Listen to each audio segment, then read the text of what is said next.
Welcome to MMA on the Rocks. My name is Bill Welker. You are listening to episode 287 of the podcast, or you're joining me live on Facebook, Twitter, or YouTube. If you want to catch the show live, make sure you subscribe on one of those channels. And if you're already subscribed, make sure your notifications are turned on so you can find out when the show is live, like right now. And we can have a little audience participation. Hope everybody's doing well out there. Today's Sunday, May 22nd. Summer is upon us, folks.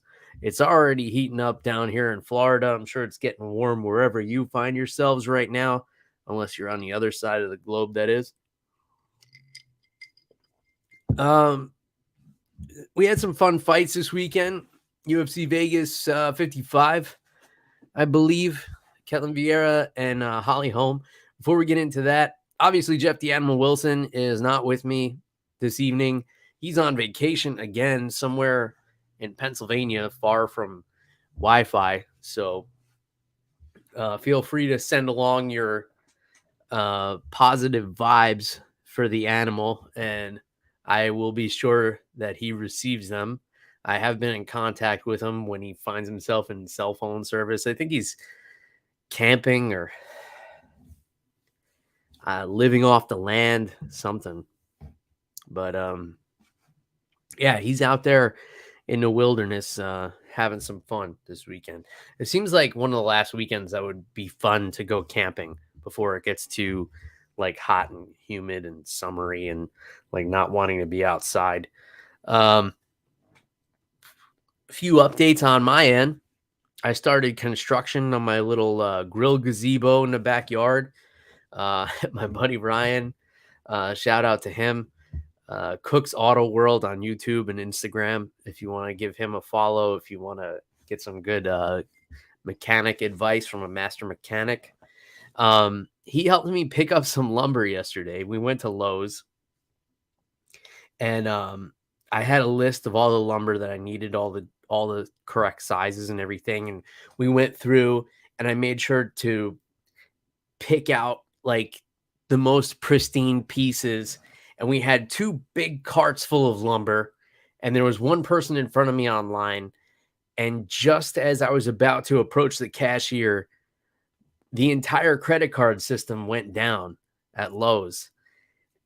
And they were like, "Oh, we're only accepting cash right now." And of course, it's 2022. I don't have cash or checks on me because I was born in the early 80s, like right at the cusp, like right at the cutoff of people who carry cash on them. And like occasionally I'll have cash on me, but not enough cash to cover, this lumber for this project that I'm working on. So a lot of people were freaking out, and they made an announcement. We apologize for the inconvenience. We're only taking cash right now. So I had to think on my feet, folks. So what I did was I opened up the Lowe's app on my phone, and I placed a mobile order for pickup. And I was able to scan all the lumber that I had picked out and a couple of other things and just pay for it on my phone. And then I went to customer service and said, "Hey, I just placed this order for pickup.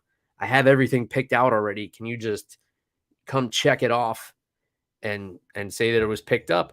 And they let me do that. So I don't know. I probably shouldn't be sharing this trick with you all, because if this ever happens to me again, I don't want to be at the end of a long line on customer service. But hopefully nothing like this ever happens again. From what I understand, the credit card system went down. There's like 2,000 something locations in the country or something like that. This was just overhearing like hearsay as I was walking through the store, but we made it out of there with the lumber. And then, by the time we got back to my house and unloaded everything, we started framing the project out.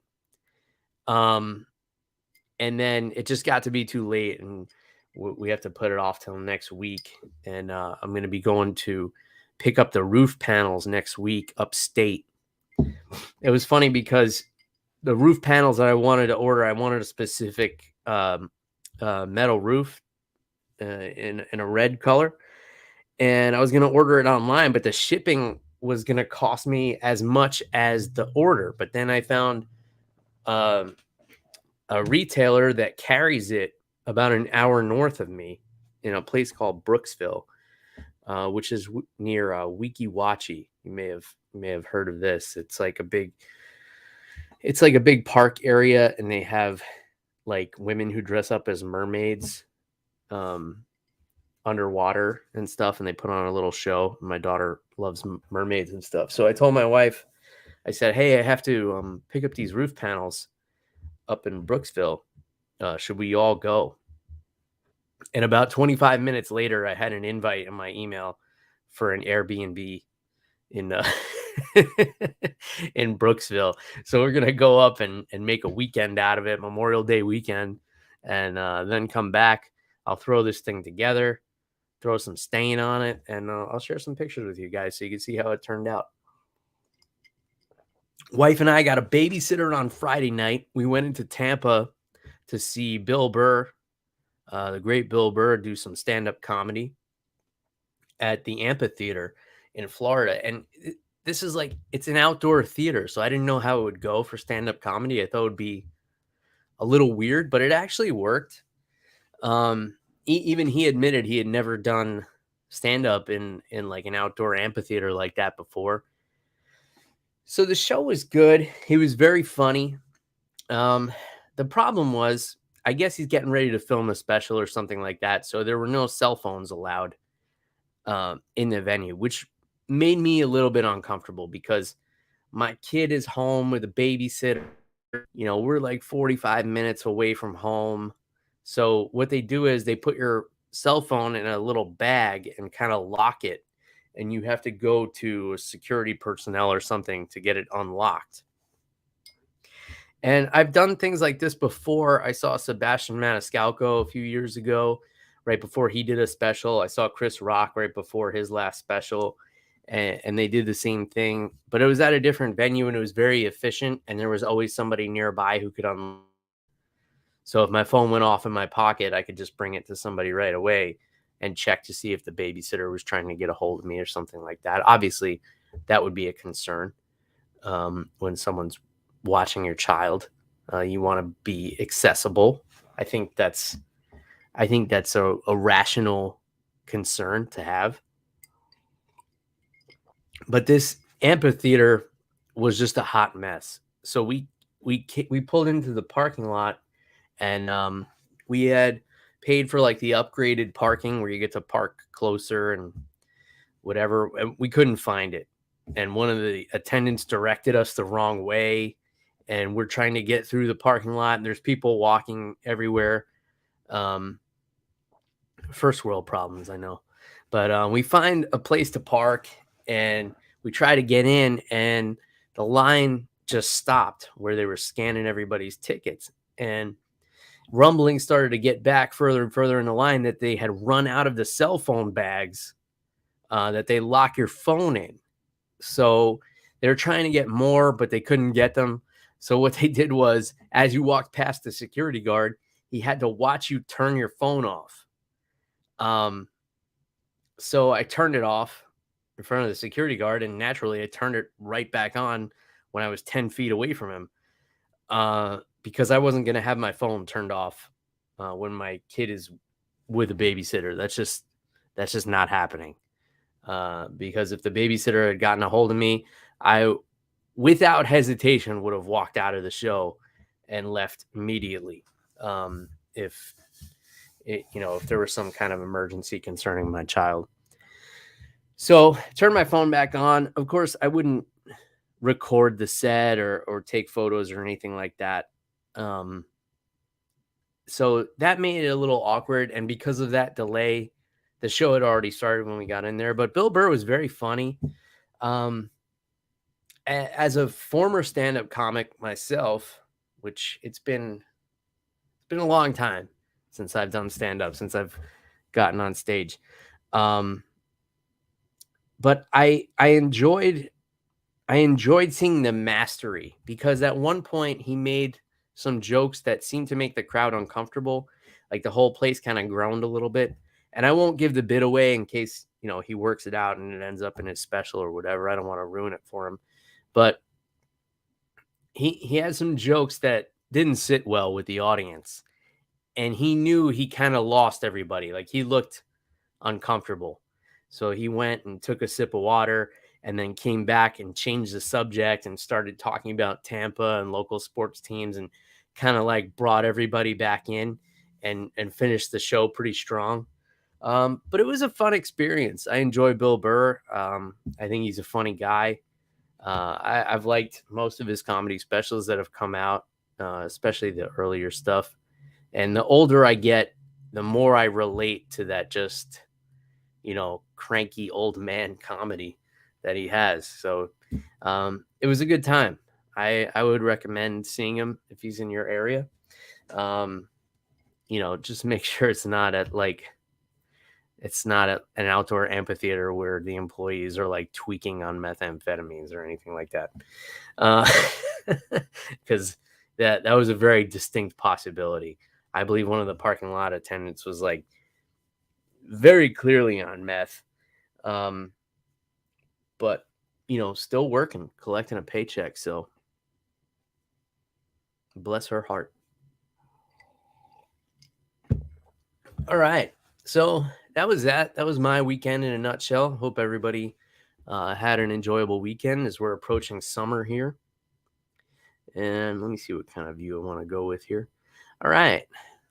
So UFC Vegas 55, I want to say, or UFC Fight Night 206 at the Apex in Las Vegas, Nevada. Headlined by Holm and Ketlen Vieira. If you heard the show last week, Jeff and I were just talking about how there was nothing interesting about this fight. My opinion didn't really change after seeing the fight.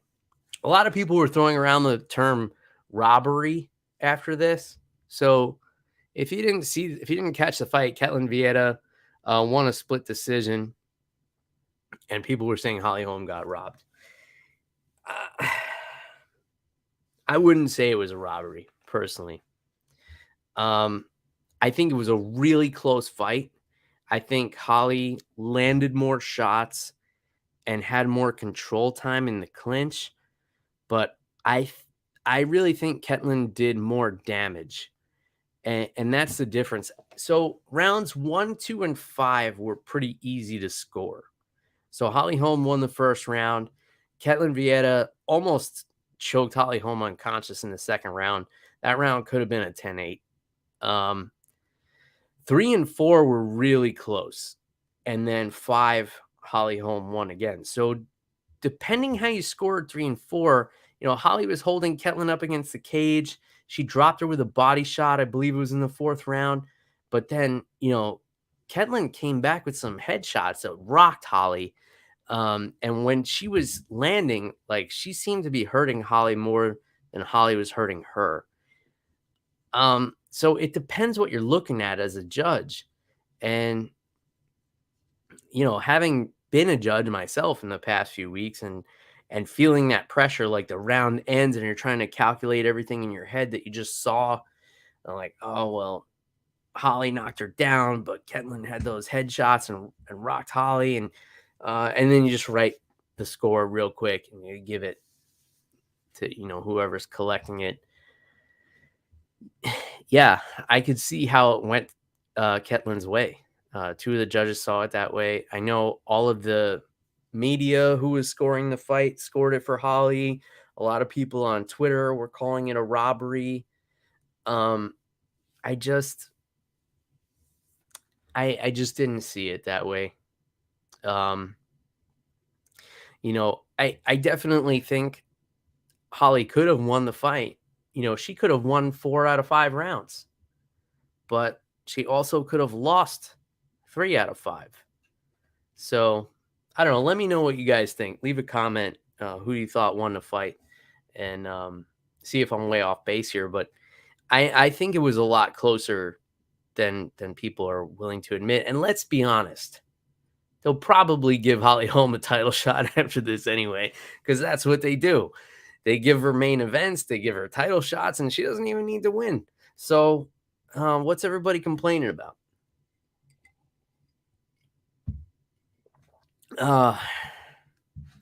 Okay, so something I forgot to mention before we get into the rest of this card, I got stung by a fucking hornet today or something.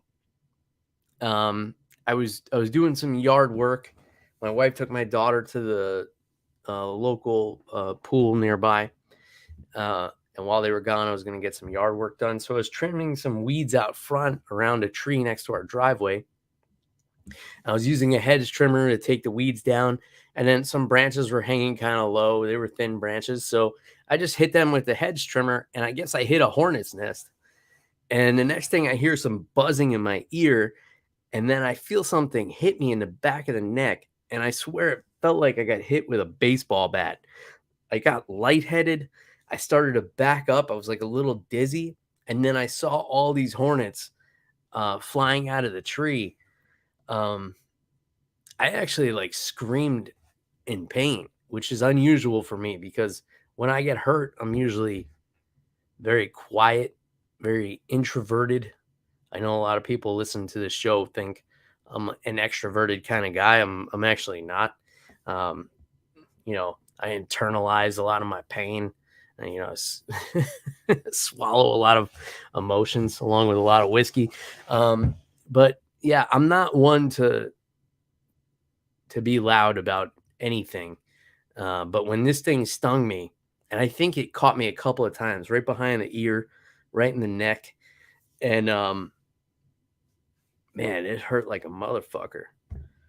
So I ran inside and I had some hornet killer, and I went back out there and I doused that tree in it. And I don't care what kind of chemicals were in it or how it affects the wildlife or the ecosystem or anything. I was out for vengeance against this thing that stuck me in the back of the neck. And if it's not dead, hopefully it's suffering right now. So that's how my day went. So I was wound up abandoning the chores for the rest of the day and just sitting with an ice pack on my neck in the backyard, recovering from this. So that's how my day's going. Co-main event, Michel Pereira getting a split decision over Santiago Ponzinibbio. This was a good fight. Very back and forth. It was super close. I have to say, Pereira looked physically much larger than Ponzinibbio. I thought, because Ponzinibbio is a big welterweight. I've always thought that. And he's always looked like pretty big compared to his opponents. But Pereira looked like much more inflated than Ponzinibbio, in my opinion. Like he looked a full weight class larger than Santiago out there. So that might have been the determining factor. It might have looked like he was a little bit more imposing in there, controlling the distance a little bit. But we've talked about this for a long time now. A patient and calculated Michel Pereira, who's not trying to throw, flying knees and front flip kicks and all this crazy shit. The dude's a good fighter, because when he does all that stuff, he burns his gas tank out. And he just gets tired like way too quick.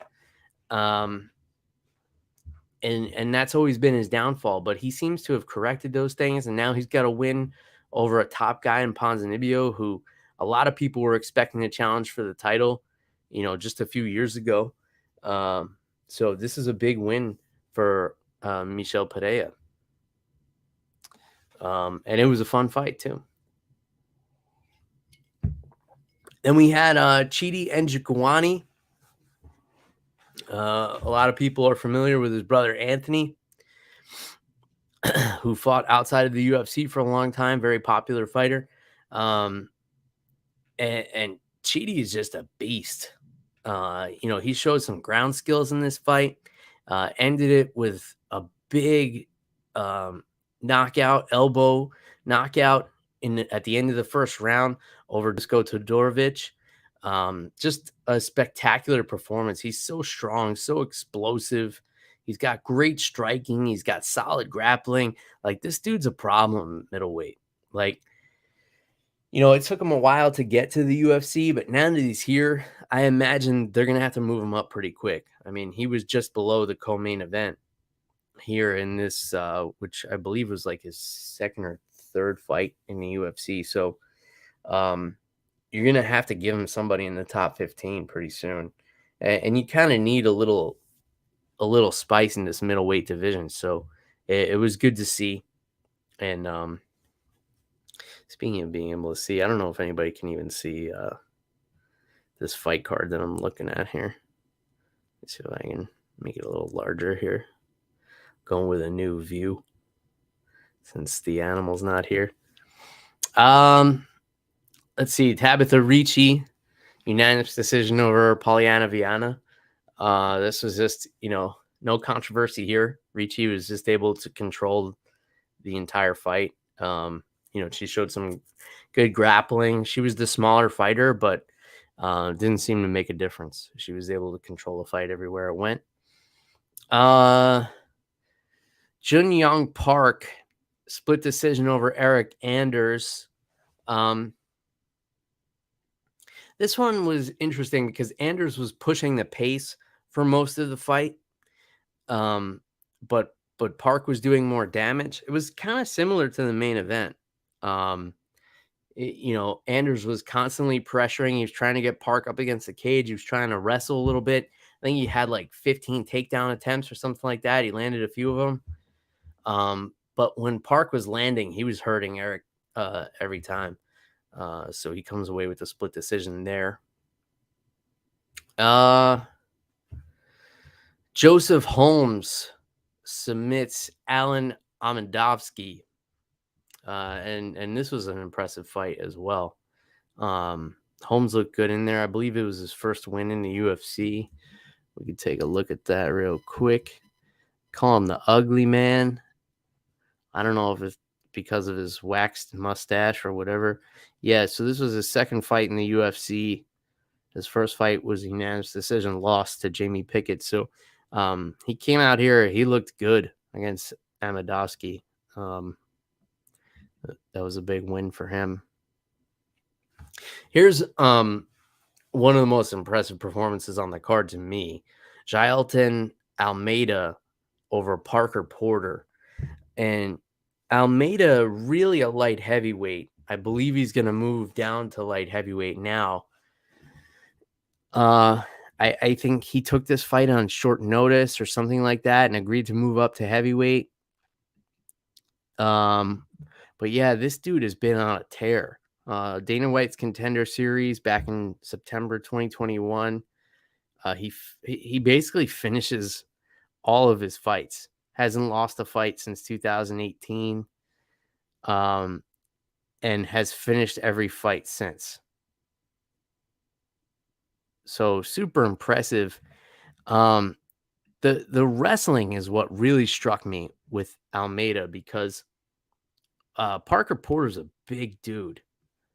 And Almeida, naturally a light heavyweight, but let's be honest, Parker Porter probably could be a middleweight. Like if he really wanted to get down there and lose some of that body fat, he could probably get down there, but he's a big dude. I mean, let me check his weight real quick. It's not easy to take a guy down who's so much bigger than you. Yeah, 263 pounds. Give me a break. And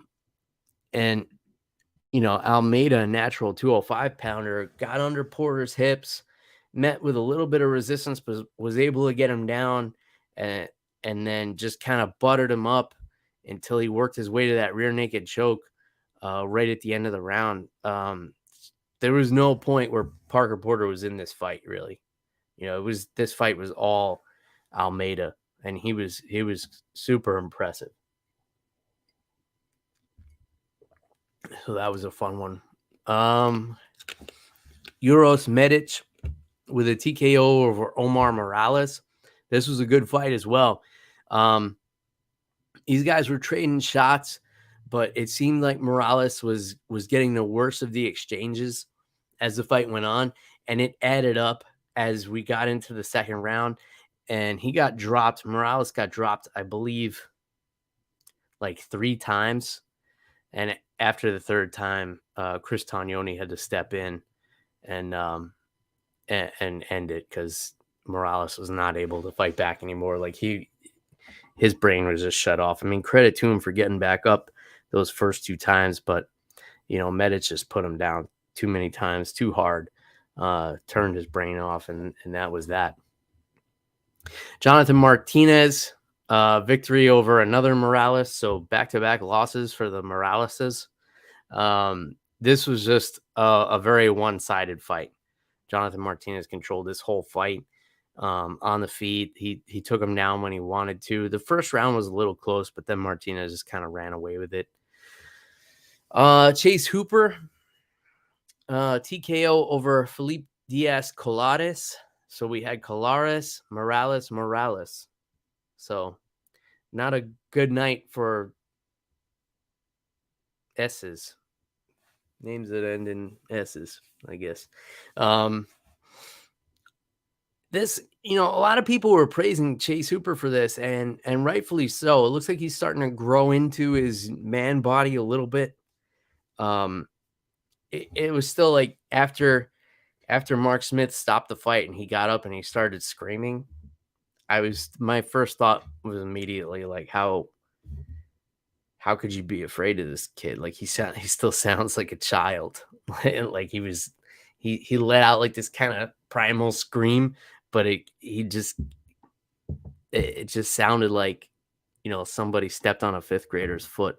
All due respect to Chase Hooper. He's just, I guess he hasn't gotten his man voice yet or whatever, but he did look good in this. The concern with Chase Hooper is that he's so young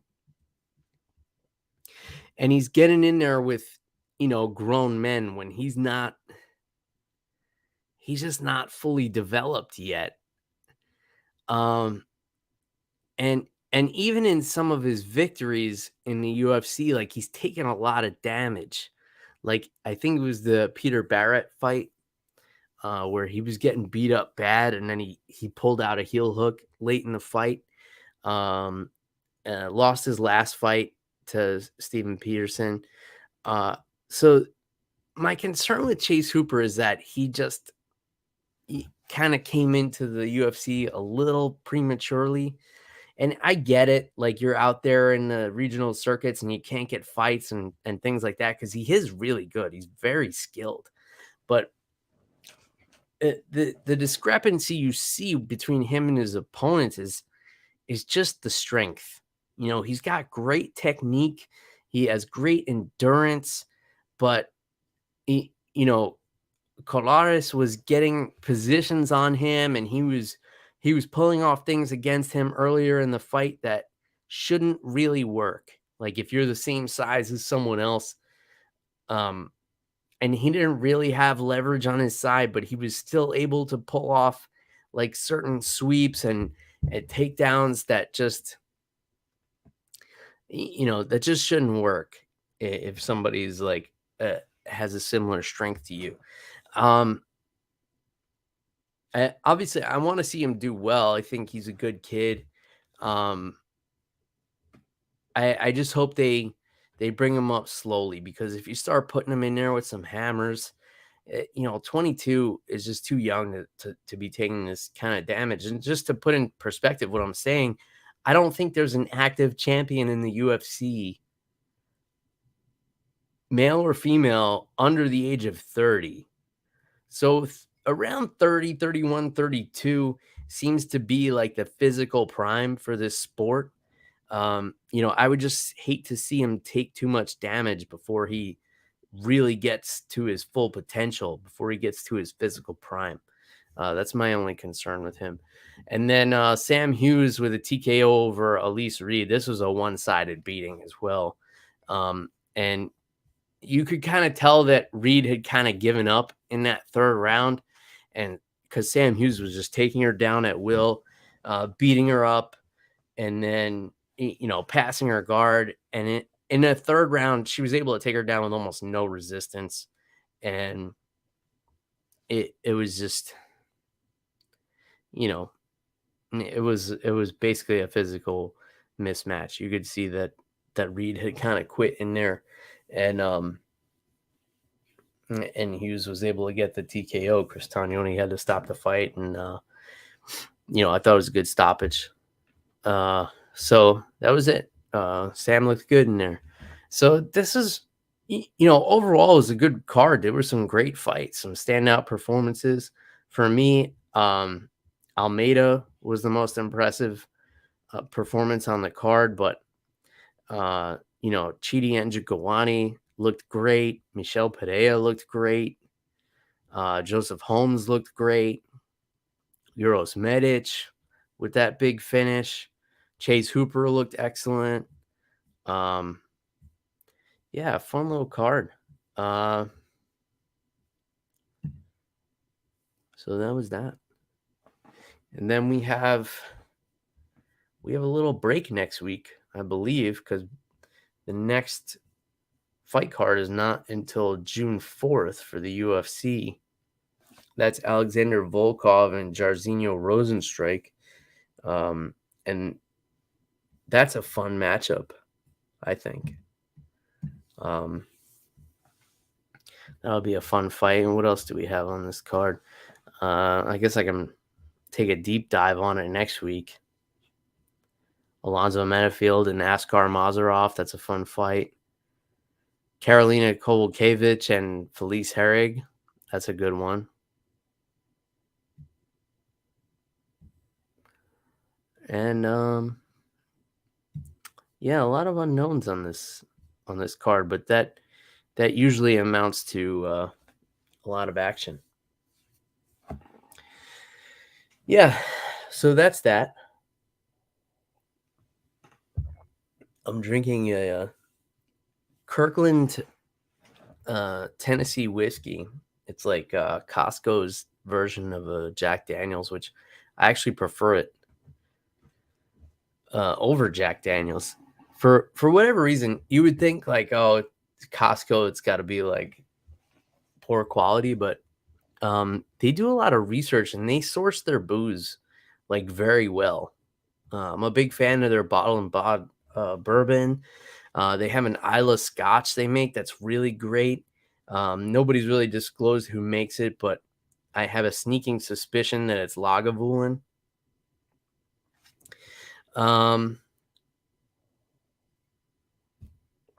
So yeah, I'm having some of that with like a lemonade seltzer. It's really kind of hitting the spot on this hot Florida day.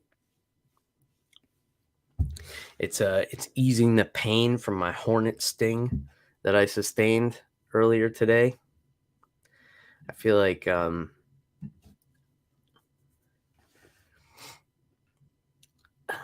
don't know. I'm just feeling beat up. All this time I spent in my life training combat sports. I got beat up by a little fucking bug today. So it's kind of demoralizing when you put it that way.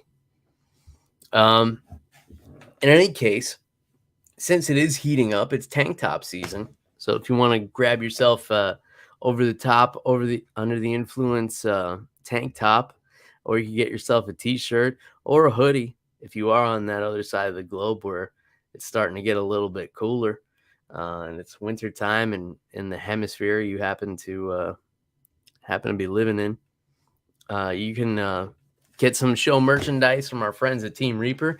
Reaper1.co is the website. You can use the promo code MMA Rocks 10, save yourself 10% on your order. I'll put the links in the show notes as always. Mark says he hopes I fucked up that bug with the spray. I hope I did too. I hope it took his whole family down. This is gonna be a mafia hit now. And Mark is wearing his MMA on the Rocks hoodie because he is on the other side of the globe where it's not heating up. I believe. I don't know. I'm not so great at geography.